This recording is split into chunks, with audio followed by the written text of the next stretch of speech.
Assalamualaikum warahmatullahi wabarakatuh. Terima kasih pada teman-teman yang sudah mampir di channel saya dan sudah mencoba menjawab soal ini. Dan sekarang langsung aja kita bahas soal ini.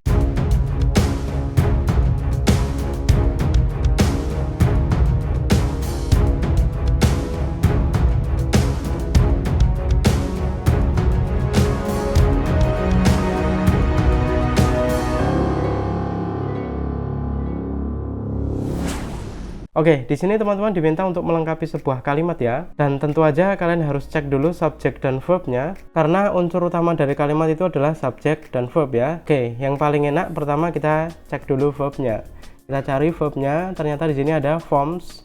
Oh ya, forms ini verb ya, yang artinya membentuk. Beda dengan kata ini. Kalau yang from ini artinya dari dan dia preposition atau kata depan, bukan verb. Tapi kalau yang ini verb. Terus lanjut kita cek, ada lagi nggak verbnya? Ternyata ada. Develop, ini juga verb 1 ya. Dan ternyata nggak ada lagi. Ketika ada dua verb, berarti otomatis kalimat ini mempunyai dua klausa. Dua subjek verb. Yang tentu saja teman-teman perlu kata hubung atau konektor. Oke, berhubung di soalnya belum ada konektor sama sekali, berarti kita harus cari jawaban yang ada konektornya. Langsung aja kita cek. Untuk jawaban yang E jelas salah karena ini nggak ada konektornya. Untuk jawaban yang B ada konektornya. Oke, ini Z ya. Setelah itu untuk jawaban yang C ada konektornya, tapi di sini ada to be, dan to be itu termasuk verb atau biasa disebut linking verb atau kata kerja bantu. Maka tidak mungkin jawabannya C, karena akan terjadi terlalu banyak verb. Kalau ada 3 verb, misal kita total ya ini 1, 2, 3 sama ini, otomatis ada 3 klausa kan, dan harusnya ada 2 konektor, padahal konektornya cuma 1.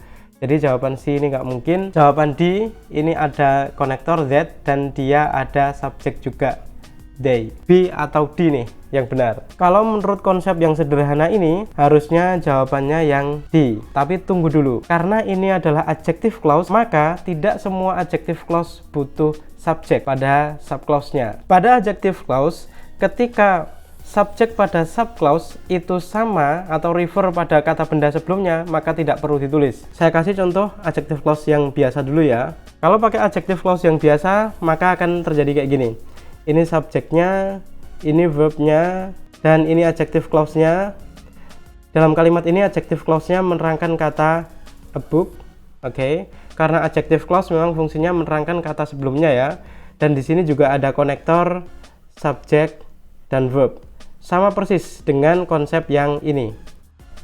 Tapi pada kasus yang lain, adjective clause itu tidak perlu subjek ketika kayak gini.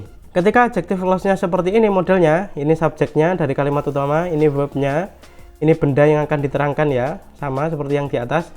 Tapi it ini adalah subjek untuk kalimat yang kedua, is ini adalah verb untuk klausa yang kedua atau adjective clause-nya. Sama, ini juga menerangkan a book, tapi kalimat yang ini salah. Kenapa salah?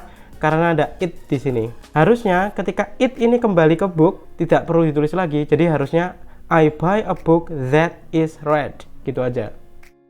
Oke, sampai sini paham? Nah, kenapa yang kalimat pertama ini perlu ditulis subjeknya? Karena you ini tidak refer ke a book atau tidak refer ke benda yang ingin diterangkan. Jadi tetap perlu subjek dan verb.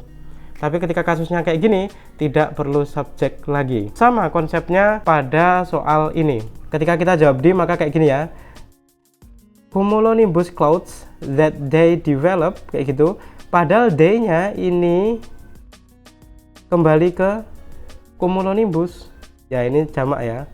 Benda jamak itu digantikannya dengan they, maka tidak perlu lagi ditulis they di sini. Oke, sampai sini paham ya? Maka jawaban yang paling tepat untuk soal ini adalah yang B. Ya, kelihatannya simple sih, tapi banyak yang kejebak di sini. Ketika masih ada pertanyaan tentang soal ini, jangan sungkan-sungkan tulis saja di kolom komentar. Nanti kita diskusi bareng. Yups, see you on the next video. Wassalamualaikum warahmatullahi wabarakatuh.